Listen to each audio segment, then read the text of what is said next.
5월 26일 함께할 하나님 말씀은 출애굽기 22장 1절로부터 15절 말씀입니다. 합리적 판단에 근거한 하나님의 법. 본문 읽기. 사람이 소나 양을 도둑질하여 잡거나 팔면 그는 소 한 마리에 소 5마리로 갚고 양 한 마리에 양 4마리로 갚을지니라. 도둑이 뚫고 들어오는 것을 보고 그를 쳐 죽이면 피 흘린 죄가 없으나 해 돋은 후에는 피 흘린 죄가 있으리라. 도둑은 반드시 배상할 것이나 배상할 것이 없으면 그 몸을 팔아 그 도둑질한 것을 배상할 것이요. 도둑질한 것이 살아 그의 손에 있으면 소나 낙이나 양을 막론하고 갑절을 배상할지니라. 사람이 밭에서나 포도원에서 짐승을 먹이다가 자기의 짐승을 놓아 남의 밭에서 먹게 하면 자기 밭에 가장 좋은 것과 자기 포도원에 가장 좋은 것으로 배상할지니라. 불이 나서 가시나무에 당겨 낯가리나 거두지 못한 곡식이나 밭을 태우면 불 놓은 자가 반드시 배상할지니라. 사람이 돈이나 물품을 이웃에게 맡겨 지키게 하였다가 그 이웃 집에서 도둑을 맞았는데 그 도둑이 잡히면 갑절을 배상할 것이요. 도둑이 잡히지 아니하면 그 집 주인이 재판장 앞에 가서 자기가 그 이웃의 물품에 손댄 여부의 조사를 받을 것이며 어떤 이런 물건, 즉 소나 낙이나 양이나 의복이나 또는 다른 이런 물건에 대하여 어떤 사람이 이르기를 이것이 그것이라 하면 양편이 재판장 앞에 나아갈 것이요. 재판장이 죄 있다고 하는 자가 그 상대편에게 갑절을 배상할지니라. 사람이 낙이나 소나 양이나 다른 짐승을 이웃에게 맡겨 지키게 하였다가 죽거나 상하거나 끌려가도 본 사람이 없으면 두 사람 사이에 맡은 자가 이웃의 것에 손을 대지 아니하였다고 여호와께 맹세할 것이요.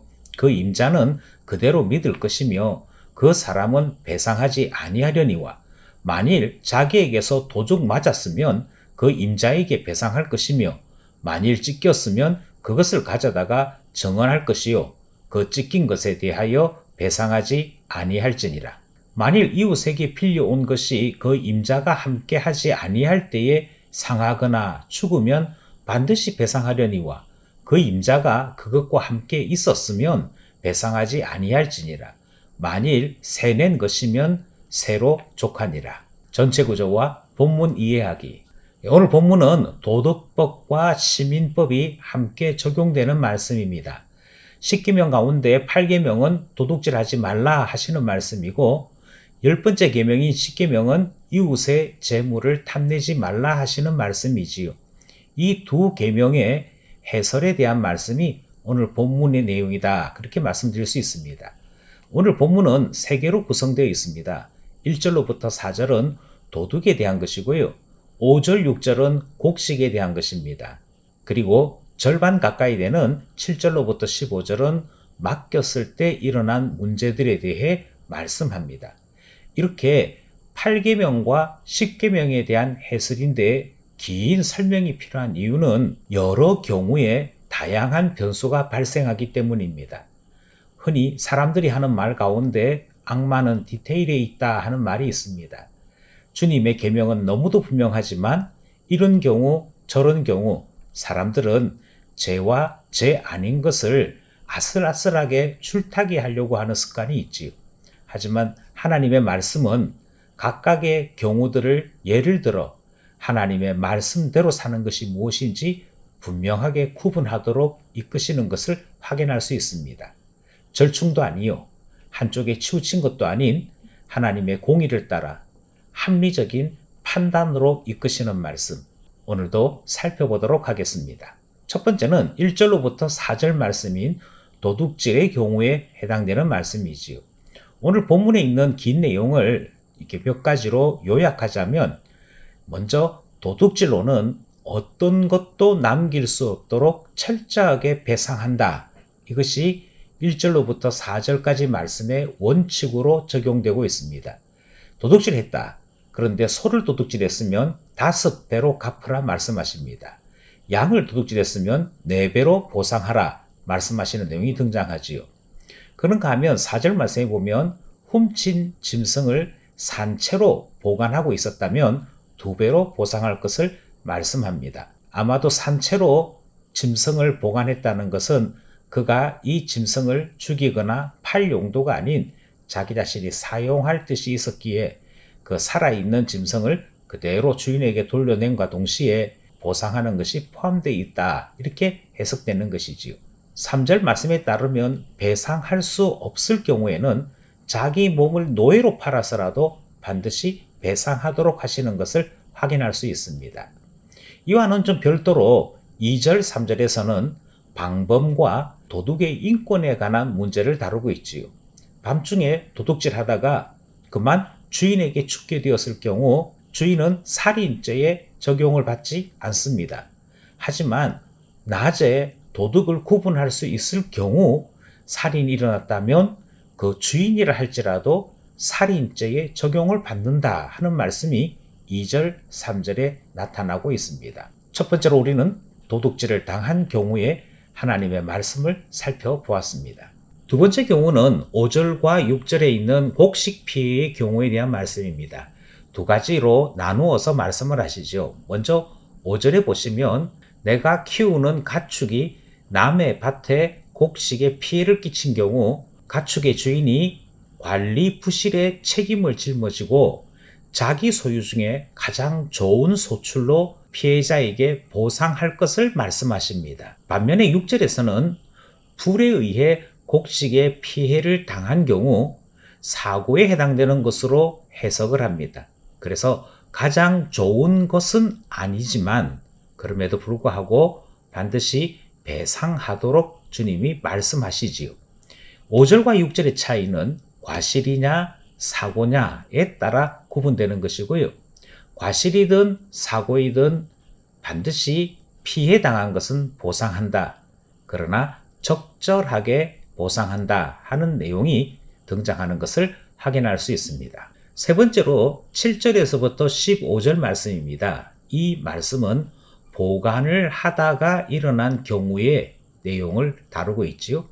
먼저 이웃의 것을 보관하던 중에 분실할 경우 어떻게 할 것인가, 그 보상과 책임에 대한 말씀인데요. 7절, 8절에는 도둑 맞았을 경우 그리고 그 도둑이 잡혔을 경우에는 도둑이 2배로 보상하도록 합니다. 하지만 도둑을 잡을 수 없을 경우에는 자신의 결백을 입증하도록 요구하고 있습니다. 9절 말씀에 보면 하나의 물건을 두고 소유주가 각각 나타날 경우에는 반드시 재판하도록 하고 있고 재판의 결과에 따라 패한 자가 2배의 보상을 하도록 말씀하고 있지요. 10절에서 11절에는 보관 중에 어쩔 수 없는 상황으로 맡았던 가축이 죽게 되었을 경우 본인이 무지한 것을 증명하도록 하고 있고 무지하다면 책임을 면할 수 있습니다. 12절에서는 보관 중에 절도를 당한 경우 주인에게 보상하도록 말씀하고 있지요. 13절에서는 맹수에 의해 피해를 당했을 경우 이것이 맹수에 의한 피해임을 반드시 증거로 제시하도록 그렇게 요구하고 있습니다. 그리고 맹수에 의한 것이라면 이 역시 맡았던 자가 책임을 면하게 되는 것이지요. 14절, 15절은 이 피해를 당했을 당시 주인이 있었느냐 없었느냐의 경우를 구분해서 설명하고 있습니다. 먼저 주인이 있을 경우에는 보관하는 자에게 책임이 전혀 없다라고 이야기하고 있습니다. 비록 보관하는 자가 보관 중에 있다 해도 주인이 있었기에 주인이 더 1차적인 책임을 진다 하는 것이지요. 하지만 주인이 없을 경우에 일어난 모든 일에 대해서는 빌려간 자가 전적으로 책임을 진다 하는 원칙이 설명되고 있습니다. 이렇게 하여 도둑질의 경우, 곡식 피해의 경우, 보관의 경우까지 오늘 본문 말씀을 살펴본 것입니다. 말씀 따라 살아가기. 우리는 앞서 살펴본 것을 따라 하나님 앞에 우리 자신이 어떻게 결심하고 기도해야 될 것인지 살펴보게 되는데요. 하나님으로 만족하지 못하여 욕심이 나고 또 죄를 범하게 되는 경우를 살펴본 것이지요. 세상 정욕에 사로잡혀 있으면 하나님으로 만족하는 삶이 결코 이루어지지 않습니다. 그리고 그 욕심에 따라 훔치게도 되고 죽이게도 되는 일들이 일어나게 되는 것이지요.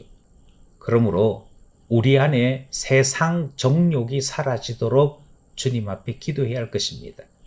하나님께서 우리에게 성령의 충만함을 주사 하나님으로만 만족하는, 하나님으로만 즐거워하는 거룩함 주소서 기도하여 응답되기를 바라는 것이지요. 둘째로 부족하여 원치 않는 과실이 발생할 수 있는 것도 확인했고요. 부지불식간에 사고를 경험할 수도 있음도 우리는 확인했습니다. 연약한 우리에게 과실과 사고는 완전히 끊을 수 있는 문제가 아니기에 연약한 우리를 주님께서 보호해 주시기를 위해 기도하게 되는 것이고, 주님이 보호해 주실 때에만 이 모든 문제에서 자유로울 수 있음을 확인하기에 눈동자같이 보호해 주셔서 기도하게 되는 것입니다. 마지막으로 주님과 함께하는 청지기는 자유와 기쁨이 있습니다. 왜냐하면 주인이 계시기에 비록 맡은 자가 실수해도 주인이 책임져 주실 것이 분명합니다. 하지만 주인을 떠난 청지기가 자기 지식과 자기 경험만을 믿고 자기 소유를 주장한다면 그에게는 두려움과 책임 그리고 심판만 남아있게 되는 것이지요.